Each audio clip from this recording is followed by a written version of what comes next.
Então vamos lá, gente.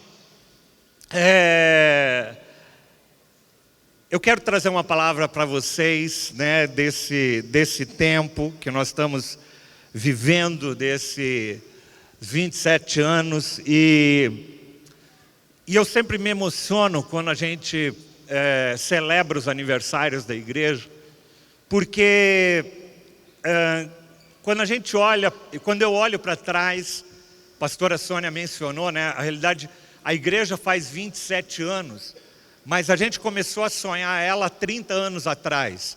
Quando a Gabriela nasceu, nós e o pastor Tommy, nós nos reuníamos e nós começamos a orar e a sonhar pela igreja. Nós sonhávamos com alcançar a zona norte de São Paulo, alcançar São Paulo, alcançar o Brasil, de ter células que se multiplicassem, de ter um trabalho social da igreja. Tudo isso nasceu há 30 anos atrás, através desse sonho que Deus foi colocando no nosso coração, e a gente foi transmitindo, e Deus usou as nossas vidas de certa forma para transmitir esse sonho à vida de outros, e assim sucessivamente. Eu gosto muito de um texto que eu já citei várias vezes para vocês, uma frase de um pastor americano, Bill Hybels, que ele diz que visão é uma imagem do futuro que produz em nós paixão. Visão é uma imagem do futuro que produz em nós paixão. Por que nós fazemos o que nós fazemos? Se você não tiver paixão, gente, você não consegue servir, você não consegue avançar, você não consegue sonhar. Ontem eu encontrei alguns irmãos aqui, a gente saiu daqui ontem quase meia-noite, e teve muitos irmãos que chegaram aqui ontem, 8 horas da manhã, e saíram daqui meia-noite. Estavam aqui servindo, e eles com uma cara de cansados, mas eu fui ao encontro de alguns deles e perguntei: como que vocês estão? Eles falaram: pastor, nós estamos cansados, mas muito felizes. Por quê? Porque eles tinham uma visão, eles têm uma visão daquilo que Deus faz, daquilo que Deus está fazendo, daquilo que Ele quer fazer, e essa chama dessa visão produz em nós paixão. Ela que nos faz levantar cedo, ela que nos faz trabalhar. Se você não tiver paixão, você sucumbe diante das adversidades, diante das lutas da vida. Então, quando o pastor Bill Hybels falava isso, que visão é uma imagem do futuro que vai produzir em nós paixão, que vai fazer a gente poder levantar, que vai fazer a gente suar. Então, isso faz parte da nossa vida, faz parte da nossa família. Eu creio que cada um de vocês tem uma visão do futuro com relação à família de vocês, com relação àquilo que você espera para os seus filhos, para aquilo que você espera para o teu casamento, para o futuro da tua casa.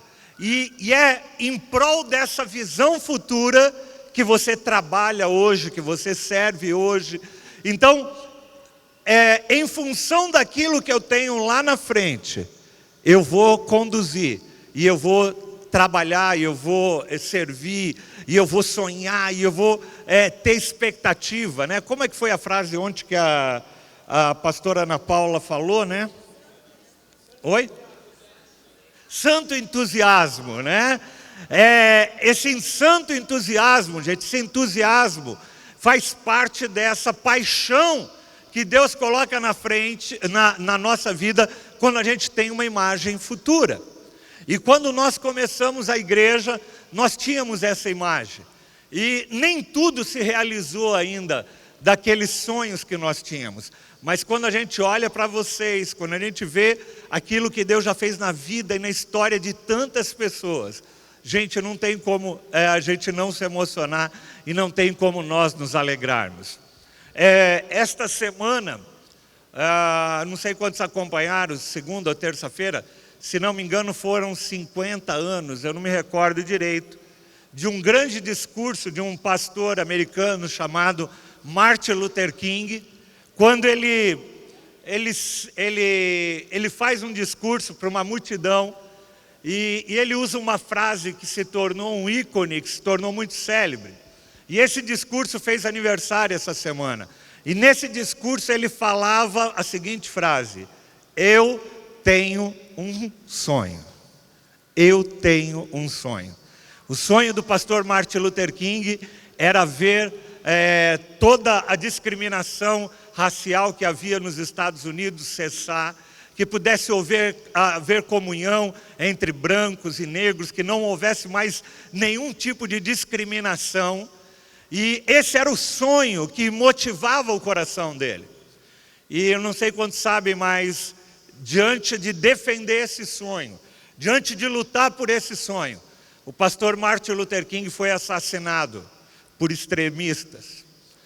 Mas o sonho dele continuou. E ele ainda não foi realizado na sua plenitude. Nem tudo aquilo que o pastor Martin Luther King sonhou para os Estados Unidos ou para o mundo como um todo ainda não se concretizou. Mas uma grande parte já avançou. Depois disso, os Estados Unidos teve o seu primeiro presidente negro eleito ali, né? Foi uma coisa que seria talvez impensada antes da época de Martin Luther King. E a gente vê todo um processo daquele sonho se tornando realidade. Então eu queria hoje falar um pouco com vocês sobre esse sonho, né? E eu queria que você pensasse um pouquinho, feche os teus olhos, e eu queria que você pensasse: que sonho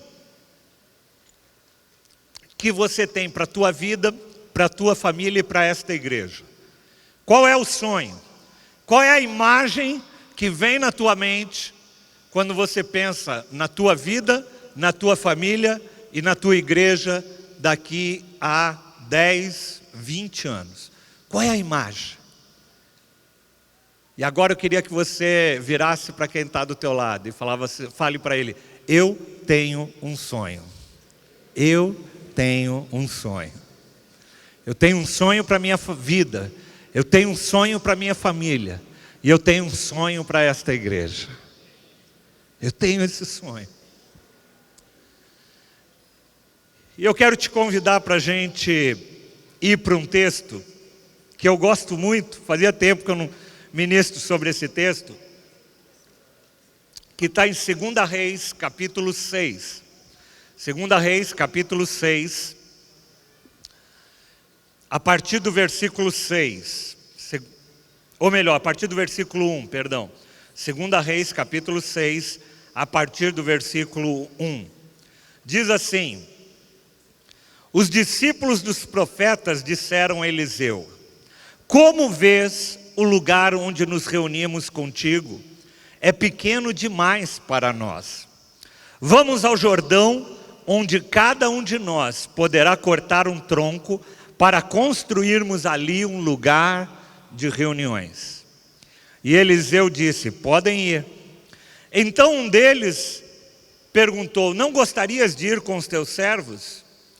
Sim, respondeu ele. E foi com eles. E foram ao Jordão e começaram a derrubar as árvores. E quando uma delas estava cortando o tronco, o ferro do machado caiu na água. E ele gritou: ah, meu senhor, era emprestado. E o homem de Deus perguntou: onde caiu? Quando o homem lhe mostrou o lugar, Eliseu cortou um galho e jogou ali, fazendo o ferro flutuar, e disse: pegue-o. E o homem esticou o braço e o pegou. Esse texto fala de uma fase ali no meio do exercício do ministério de Eliseu. Eliseu foi um dos grandes profetas do Antigo Testamento, que havia sucedido já um outro grande profeta, que foi Elias. E Eliseu começa e está exercendo ali o ministério profético que lhe foi conferido na sua vida, sendo que o ministério profético, o que é? É você poder ouvir a voz de Deus e transmiti-la ao povo. Essa era a atribuição de Eliseu ali naquele tempo. Mas eu quero destacar o que esse texto vai nos convidar a fazer. Ele começa dizendo: os discípulos dos profetas disseram a Eliseu: como você vê esse lugar onde como vês, o lugar onde nos reunimos contigo é pequeno demais para nós. Vamos ao Rio Jordão, onde cada um de nós poderá cortar um tronco para construirmos um lugar de reuniões. Aquelas pessoas estavam insatisfeitas com aquilo que eles estavam vivendo. Eles estavam vivendo um grande momento, eles tinham uma escola ali de profetas, mas o lugar que eles estavam era pequeno. E às vezes, amados, a gente olha para situações e a gente cai num comodismo, num conformismo. E o que a gente vê na vida desses homens, que o texto vai falar, é que eles estavam inconformados. Ele falava assim: mestre, nós precisamos de um lugar maior. Mas é interessante que eles não jogam a conta para Eliseu. Eliseu, arruma um lugar maior para nós. Não, aqueles discípulos falam: nós queremos construir algo maior. Nós queremos ter um salão. Quando eu olho esse salão aqui, eu falo assim: gente, como seria lindo se a gente pudesse ter um salão desse para o nosso culto. Um pouco melhor que esse aqui dá muita reverberação aqui. Mas melhor que esse. E a gente tem sonhos. E não são sonhos, eu estou falando de sonhos de igreja. Nós temos um sonho, por exemplo, de ampliar nossas instalações. Nós queremos ter um auditório que comporte mais gente. Nós queremos ter umas salas que comportem mais crianças. Nós queremos ter instalações que possam oferecer mais conforto para as pessoas. Nós queremos ter um prédio que atenda às necessidades da comunidade, que a gente possa servir a comunidade através dos dons e talentos. E nós temos esses sonhos. E por sinal nós estamos no meio de uma campanha, né? Não foi citado aqui, mas nós estamos no meio de uma campanha de expansão da igreja. Então você pode ser um dos colaboradores para a extensão dessa campanha. Inclusive, volto a falar, esse livro que eu escrevi, quem não estava aqui no dia que eu falei, né? Eu cedi todos os direitos dele para a igreja. Eu não vou ficar com um centavo desse livro. Toda a renda desse livro está sendo destinada às obras de expansão da igreja. Foi a forma que eu achei de contribuir, de abençoar, além de outras formas que a gente também está abençoando. Mas foi uma forma de falar: Senhor, usa isso que o Senhor me deu para poder ser um instrumento de bênção. Mas eu quero voltar um pouquinho à tua vida. Eu quero fazer uma aplicação disso à nossa vida como igreja e à tua vida individual, à tua vida como família. A gente precisa sempre lembrar, existe uma frase que diz que o bom é inimigo do ótimo. Às vezes nós nos conformamos com algumas coisas e deixamos de sonhar com aquilo que Deus pode fazer de maior. Aqueles discípulos podiam muito bem falar assim: olha, o nosso lugar está bom aqui. Se aparecer mais gente para ser aluno, a gente manda de volta e fala que está cheio. A gente não precisa ter trabalho. Às vezes a gente entra numa zona de conforto. Sabe por quê, gente? Sonhar dá trabalho. Concretização, ou melhor, sonhar não dá trabalho, mas concretizar um sonho dá trabalho.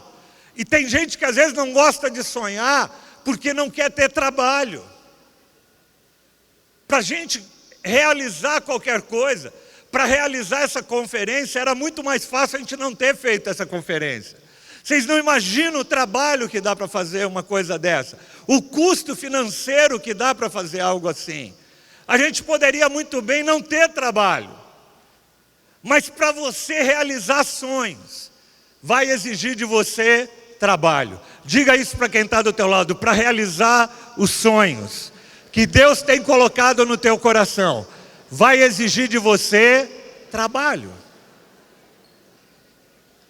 Deus nos dá a imagem, e a gente vai ver aqui no texto, Ele nos dá as ferramentas, Ele nos dá a capacitação, mas o trabalho é nosso.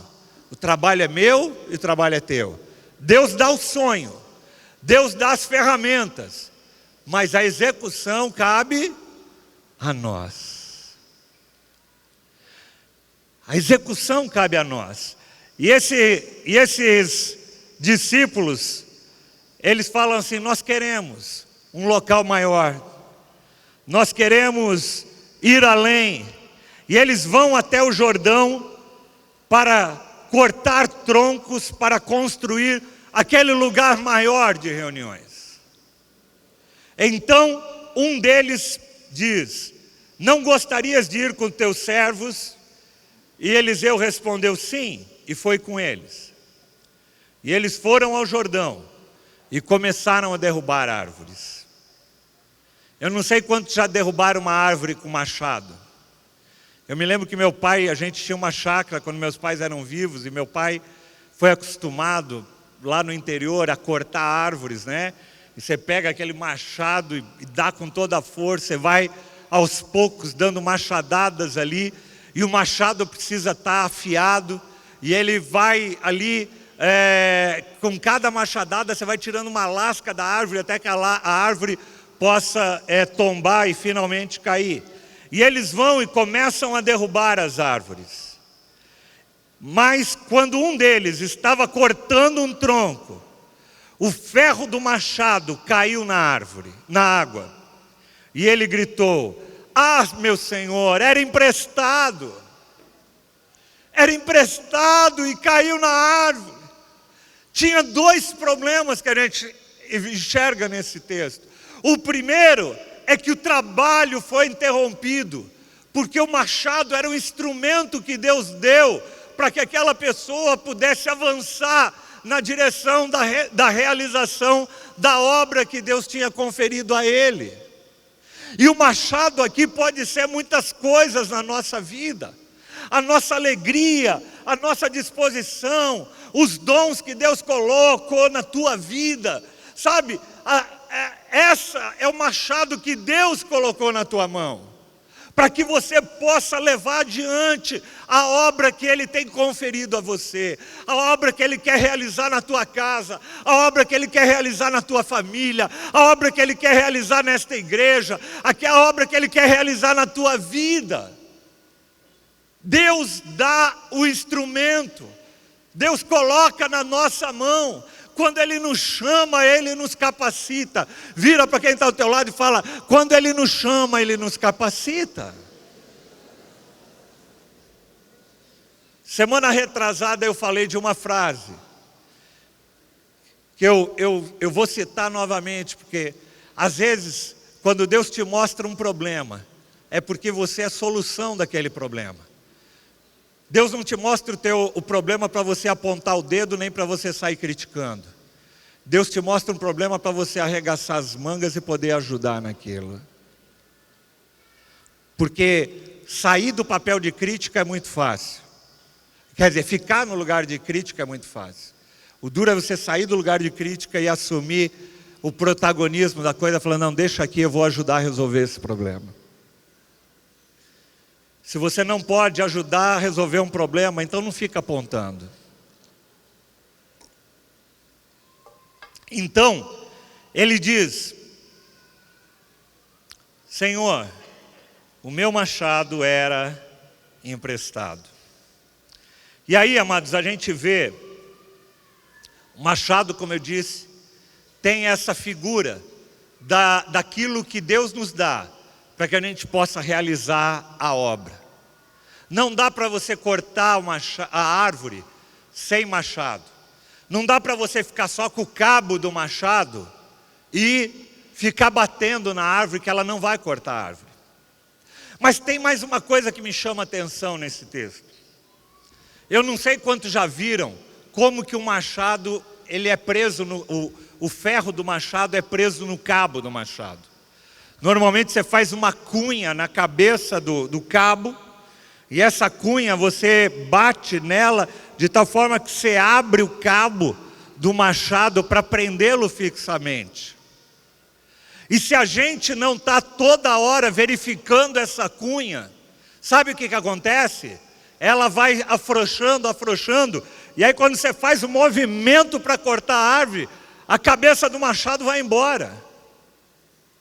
Se o machado, se o ferro ali do machado é a capacitação que Deus te dá para você executar a obra, você precisa estar a todo momento verificando, fazendo uma autoanálise da tua vida, vendo se aquilo que Deus colocou na tua vida está firme realmente, se a tua fé está firme, se a tua disposição está firme, se o teu coração está firme, se você está firme na palavra, porque se você relaxa, amados, e esse mundo vai nos dar várias situações para nossa fé enfraquecendo, para nossa vida, para nossa alegria ir acabando ao longo da caminhada. E a gente precisa, o apóstolo Paulo vai falar isso muitas vezes, para que nós estejamos firmes. O texto que a pastora ministrou ontem, Hebreus 12, fala para nós estarmos firmes. Vira para quem está do teu lado, pega na mão dele e fala: esteja firme. Porque machado que não está firme escapa. Machado que não está firme escapa. No primeiro mimimi, na primeira coisa que acontece, sabe para onde vai o teu machado? Vai embora. Porque ele não está firme. Ele não está firmado na palavra, ele não está firmado naquilo que o Senhor tem colocado como alicerce. O machado desse cara provavelmente já estava dando indícios que ia soltar a cabeça do machado. Mas ele não, ele continuou. E não adianta você querer continuar a obra sem você estar firmado em firmes alicerces. Se o teu machado não estiver firme. Eu cito no meu livro, por sinal, depois do final do culto eu vou dar mais alguns autógrafos lá para quem quiser, tá bom? Mas eu queria só, numa das mensagens do meu livro, eu reflito na pergunta que Jesus faz a Pedro. Quando Pedro está caminhando sobre as águas, em um determinado momento ele vê o vento que era contrário e ele começa a afundar. E Jesus toma ele pela mão e fala: "Oh, homem de pequena fé, por que duvidaste?" Puxa vida, mas Pedro não era um homem de pequena fé, pelo menos dentro do nosso conceito. Pedro tinha saído de um barco e dado passos em cima da água. Quem aqui tem fé para andar no meio do oceano em cima das águas? Mas Jesus não estava falando da fé inicial. Ele estava falando da fé para permanecer até o fim, como foi ministrado ontem. A fé para permanecer até o fim. Porque tem gente que começa caminhando sobre as águas, mas não chega no final como Pedro, ele afunda.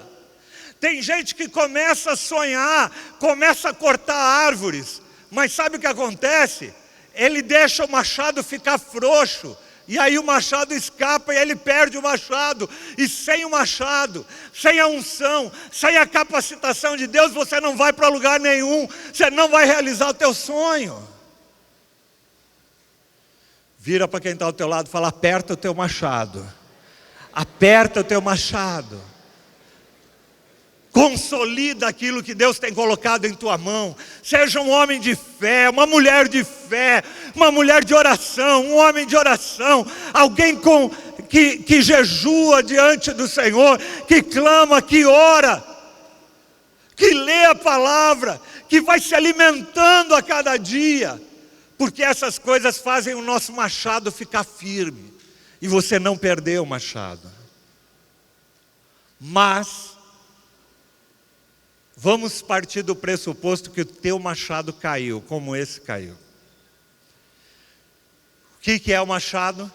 O machado é aquilo que Deus nos dá para a gente cumprir a obra que Ele colocou, o sonho que Ele colocou em nossa vida.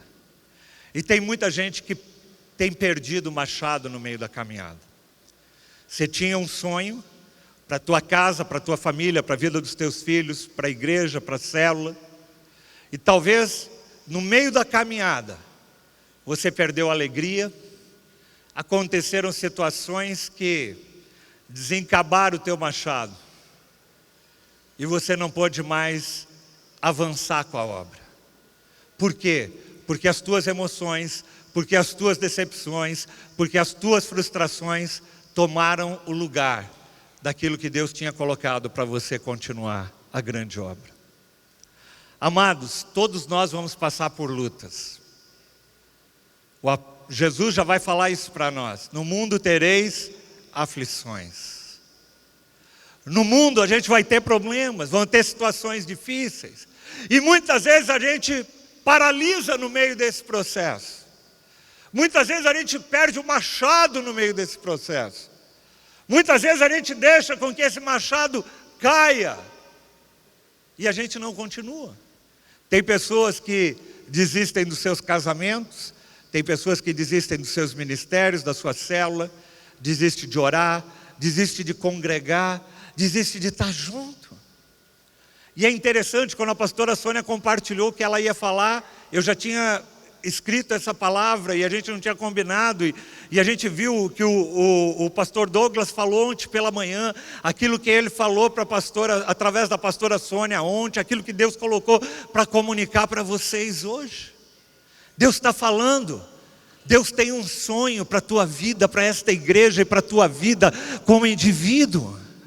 Ontem a pastora Ana Paula, ainda depois que terminou aqui, nós fomos jantar, e ela estava falando: pastor, eu tive uma visão tão forte, e eu nem sabia do que vocês estavam fazendo, mas Deus me mostrava isso, me mostrava 12 meses, e como Deus ia expandir, Deus ia abençoar, não só a igreja, a instituição, mas a igreja, cada família que estava aqui. Ele falou, eu via pessoas recebendo milagres, eu vi pessoas comprando casas, eu vi pessoas comprando terrenos para construir, eu vi pessoas montando negócios e esses negócios prosperando. Ela falou assim, foi incrível a visão que Deus me deu, Deus me mostrava isso, me mostrava 12 meses, e me mostrava aquilo que Ele tinha para fazer. Quantos creem nessa palavra e creem que isso pode ser sobre a sua vida, em nome de Jesus? Amém, dá uma salva de palmas ao Senhor.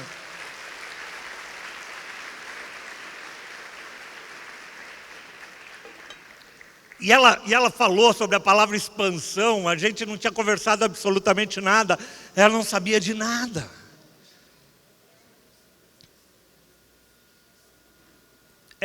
Foi isso que eu estava falando, a pastora Sônia está lembrando. Ela falou sobre pessoas conseguindo a sua casa própria. Ao longo desses próximos meses vai acontecer coisas, vai ser um movimento sobrenatural de Deus. Ela falou, todos aqueles que entenderem, que abraçarem a visão, que estiverem caminhando. Eu vi essas pessoas recebendo a bênção de uma forma sobrenatural. Pessoas, como eu disse, começando negócios, conseguindo comprar sua casa própria, vivendo realmente esses sonhos. Mas o que a gente não pode é perder o machado ao longo da caminhada. Porque quando nós perdemos a alegria, quando nós perdemos a motivação, quando nós perdemos a nossa fé, quando a gente vai esfriando, o machado cai. E sem o machado, lembre-se, o machado é a capacitação que Deus nos dá para cumprir os sonhos que Ele tem dado para cada um de nós. E aí a gente vai ver algo interessante que acontece. Ele reconhece que o machado não era dele. Os sonhos que Deus nos dá, quando nós sonhamos os sonhos de Deus, não é o nosso sonho, é o sonho de Deus para nós. Esse homem fala assim, o machado é emprestado. A gente precisa entender que tudo aquilo que nós temos, gente, a força para amanhã ir trabalhar, a alegria, os recursos, nosso salário, tudo aquilo é Deus que nos dá, é emprestado pelo Senhor. São recursos que Ele nos dá para a gente cumprir a missão e o propósito. E esse homem reconhece e fala, ai Senhor, o machado era emprestado, e eu perdi esse machado.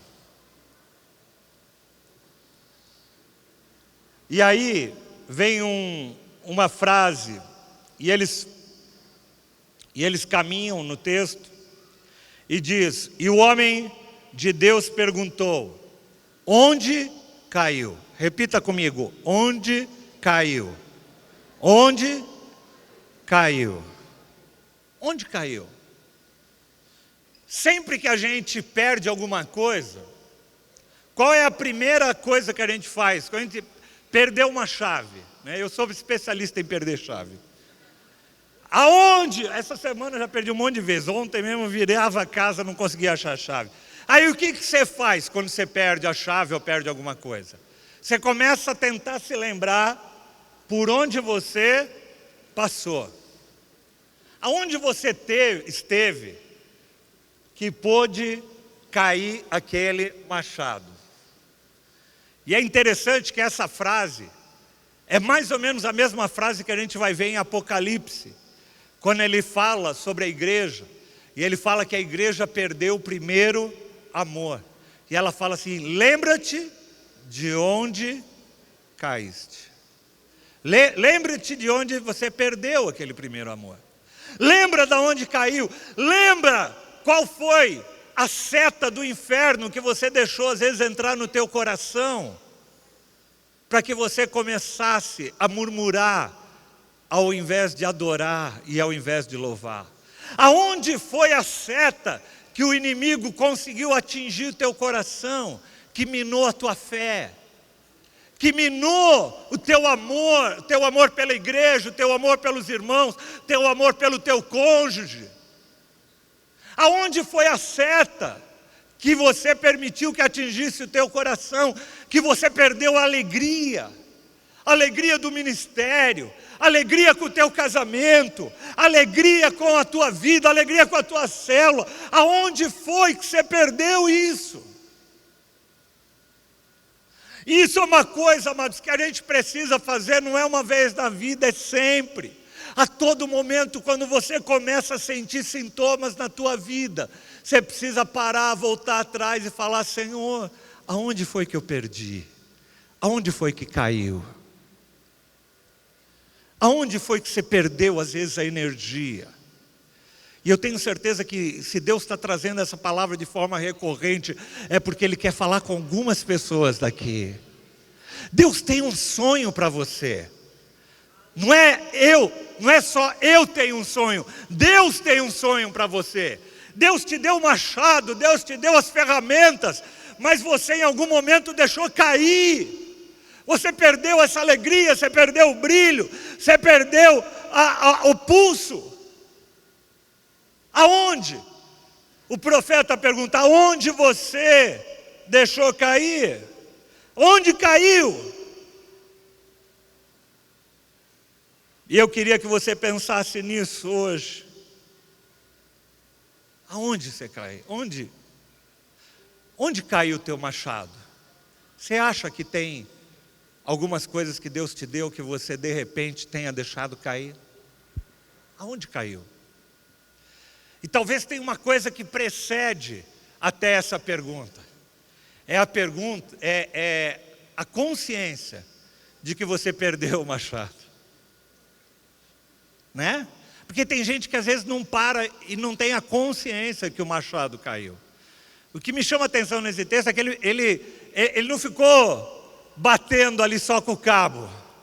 Ele falou: caiu o machado. Lá no Celebrando a gente vai ver que o primeiro passo para que Deus possa fazer uma recuperação na vida de alguém é quando aquela pessoa admite o que está acontecendo com ela. A primeira coisa é você admitir: Senhor, eu tenho perdido a alegria, eu tenho perdido a fé, eu tenho perdido a perseverança, eu tenho perdido às vezes a esperança de que Deus vai restaurar minha casa, minha família, minha vida. Às vezes eu tenho perdido a esperança que um dia isso vai se concretizar. E aí você começa a entender que você perdeu o machado, você começa a perder o brilho, pela oração, pela casa do Senhor, por estar juntos em comunhão. Então nós precisamos entender, reconhecer que o machado caiu, admitir que esse machado era emprestado. Lembrar aonde você perdeu esse machado. Aonde? Aonde caiu? Por que eu abandonei a oração? Por que eu parei de frequentar os cultos da igreja regularmente? Por que eu fiquei com raiva de alguém ou ciúmes de alguém?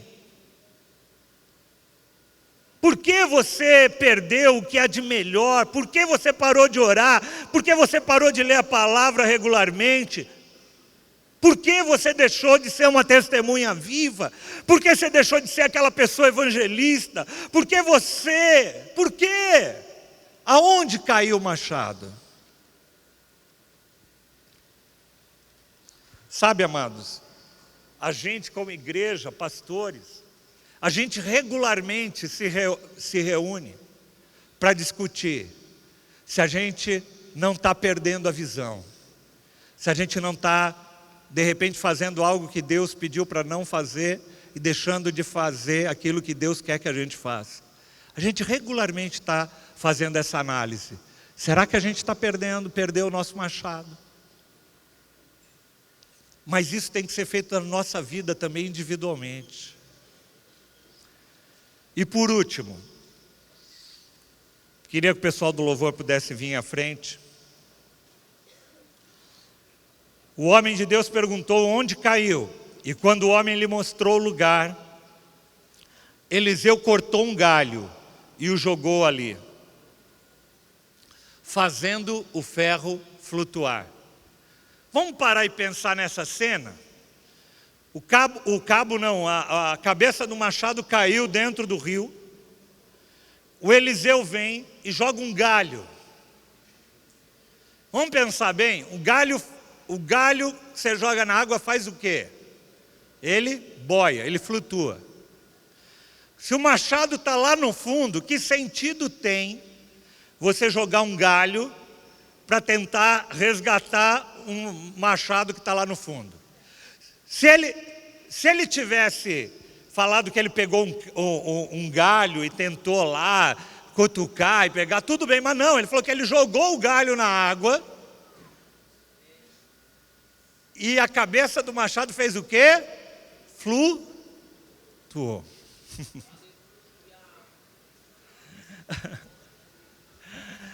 Sabe, amados, a gente quando olha para essa cena, vê como Deus trabalha em cima daquilo que nossos olhos parecem impossível. Deus trabalha em cima do sobrenatural. E às vezes a gente está olhando só o natural. Mas Deus quer, amados, que você tome o teu machado de volta. E Deus vai fazer o natural e o sobrenatural para que você volte a sonhar, para que você volte a viver os planos que Ele tem para a tua vida. E Ele joga aquilo. Deus se importa com você. Deus se importa com o teu machado que caiu. Deus se importa para que você continue a sonhar e que você continue a viver o sonho que Deus tem para você. Deus faz o sobrenatural. E às vezes a gente está olhando só na perspectiva natural. Eu estou imaginando algumas pessoas olhando Eliseu jogar aquele galho e falar assim: o que esse cara vai fazer com isso? Mas quando Deus está no negócio, Ele faz com que o machado possa flutuar e vir à tona, para que você volte a sonhar e para que você volte a viver aquilo que Deus tem de sonho e de prática para a tua vida. Não há pequenos problemas para o Senhor. Conte com o sobrenatural. Nunca espere somente o natural. Quando o Senhor está presente, nós experimentamos o sobrenatural.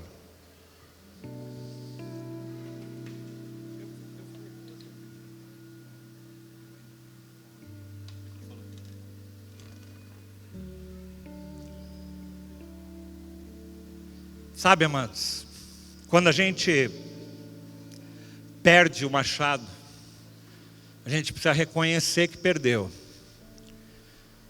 E a gente precisa crer que tem um Deus que pode trazer aquilo que a gente perdeu à tona novamente, à superfície novamente.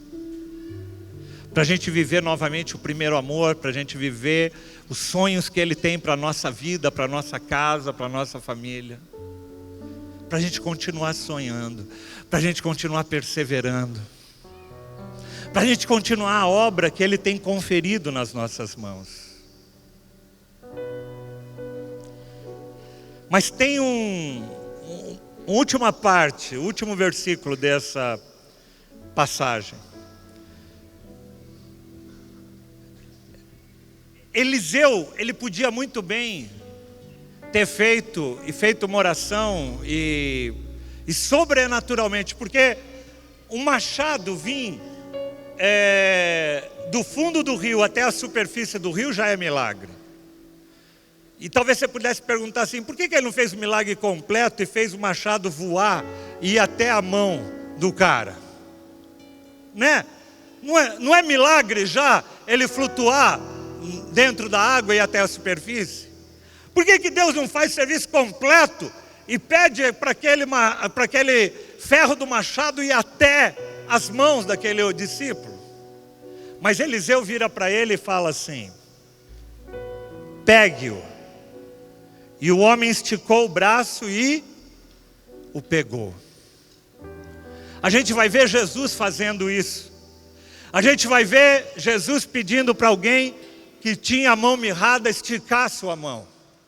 A gente vai ver Jesus pedindo para que o paralítico fique em pé. Aquilo que Deus quer fazer, mas Deus quer que você seja coparticipante disso. Agora nas redes sociais tem um negócio chamado Collab. O pessoal da editora que lançou nosso livro falou: pastor, queria que a gente fizesse uma collab. Eu falei: collab? O que é collab? Não sei.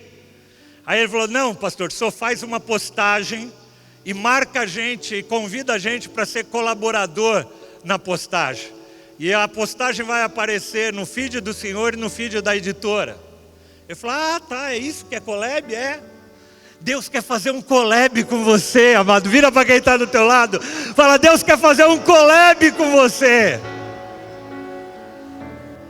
Deus fala assim: faz o seguinte. Eu vou trazer a cabeça do machado até a superfície. E a tua parte, sabe qual é? Você vai esticar a mão, toca naquele cabo e traz ele de volta. E continua a cortar as árvores, e continua o teu sonho. Deus quer fazer um collab com você. Deus quer fazer com que você possa continuar a obra. Mas tem uma parte que Deus faz, o sobrenatural Deus faz, mas Deus te pede para você fazer o natural, aquilo que está ao alcance das tuas mãos. Estica as tuas mãos, estica os teus pés, estica as tuas mãos em adoração, estica os teus joelhos, estica a tua vida, estica a tua voz, estica, diz o Senhor. Estica, diz o Senhor. Senhor, eu quero continuar cortando as árvores, eu quero continuar vivendo sonhos de coisas maiores que o Senhor tem para esta igreja, para a tua vida, para a tua casa e para a tua família. Eu quero continuar a obra, e eu quero te convidar para você ficar em pé, em nome de Jesus, em nome de Jesus. Eu quero orar nessa manhã por pessoas que estão aqui e que você sente que essa palavra foi para você. Você sente que você estava se sentindo como alguém que tinha sonhos, que tinha uma visão de futuro, mas em algum momento você perdeu o machado, em algum momento o machado caiu, em algum momento a alegria caiu, em algum momento a fé caiu. Se tem alguém nessa situação, levanta a tua mão onde você estiver. Eu quero orar com você. Ou melhor, eu quero te convidar para você vir aqui na frente. Vem aqui na frente, em nome de Jesus. Senhor está te convidando. Fala, estica a tua mão. Estica a tua mão. Vem aqui para frente, estica a tua mão. Estica a tua mão. Fala, eu vou pegar o machado de novo. Eu quero continuar, Senhor. Eu quero continuar a sonhar. Eu quero continuar a viver os sonhos, os planos, os projetos que o Senhor tem para a minha vida. Estica as tuas mãos e fala, Senhor, eu tomo o teu machado. Eu tomo o machado que tu me destes hoje novamente. Você que estava longe do Senhor, longe de Deus, longe da tua vida de oração, longe da tua vida devocional.